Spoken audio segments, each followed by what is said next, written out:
Delhi police on Tuesday raided homes journalists contributors of NewsClick, a left-leaning news organization critical the Indian government, and seized their phones, laptops, amid an intense crackdown on media under Prime Minister Narendra Modi.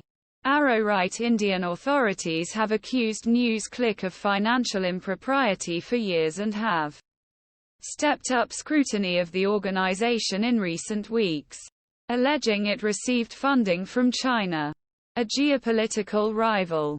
Indian media outlets reported that New Delhi police, citing a strict anti-terrorism law, targeted NewsClick journalists in simultaneous raids in more than 30 locations across India early Tuesday morning. NewsClick has consistently denied accusations of financial misconduct.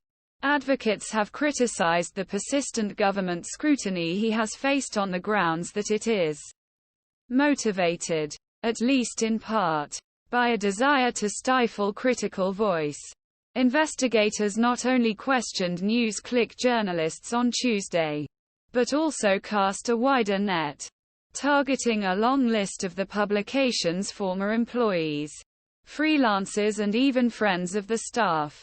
As of Tuesday afternoon, it was unclear how many people affiliated with NewsClick were affected. Most had surrendered their electronic devices and were out of touch, but the number was believed to be at least a dozen. Investigation-specific crimes should not create a general atmosphere intimidation under shadow draconian laws or hinder freedom expression and the elevation dissenting and critical voices. Editors Guild India said in a statement. Founded in 2009. The scrappy news outlet highlights stories of social injustices and discontent with the government.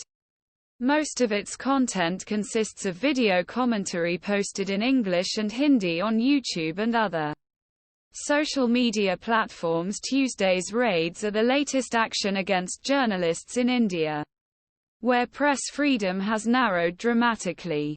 The country ranked 161st out of 180 in the World Press Freedom Index published by Reporters Without Borders in 2023. Independent media outlets in India face censorship, harassment, arrests and economic pressures to do their work. Indian authorities increasingly argue that it is financially impractical to launch raids on media outlets critical of the government. International news organizations were also swept away. In February, authorities raided BBC journalists and seized their phones over alleged tax evasion. Weeks after the BBC aired a documentary criticizing its handling of the 2002 riots in Modi's home state of Gujarat. The country's leading Hindi newspaper, Dainik Bhaskar, was raided by tax authorities in 2021 following a series of critical reports questioning government's handling of the coronavirus pandemic, highlighting bodies floating in Ganges. Among those detained for questioning on Tuesday were several prominent Indian journalists. Prabir Purkayas, the editor-in-chief of NewsClick, was taken away from his office by police officers in a video on social media. Some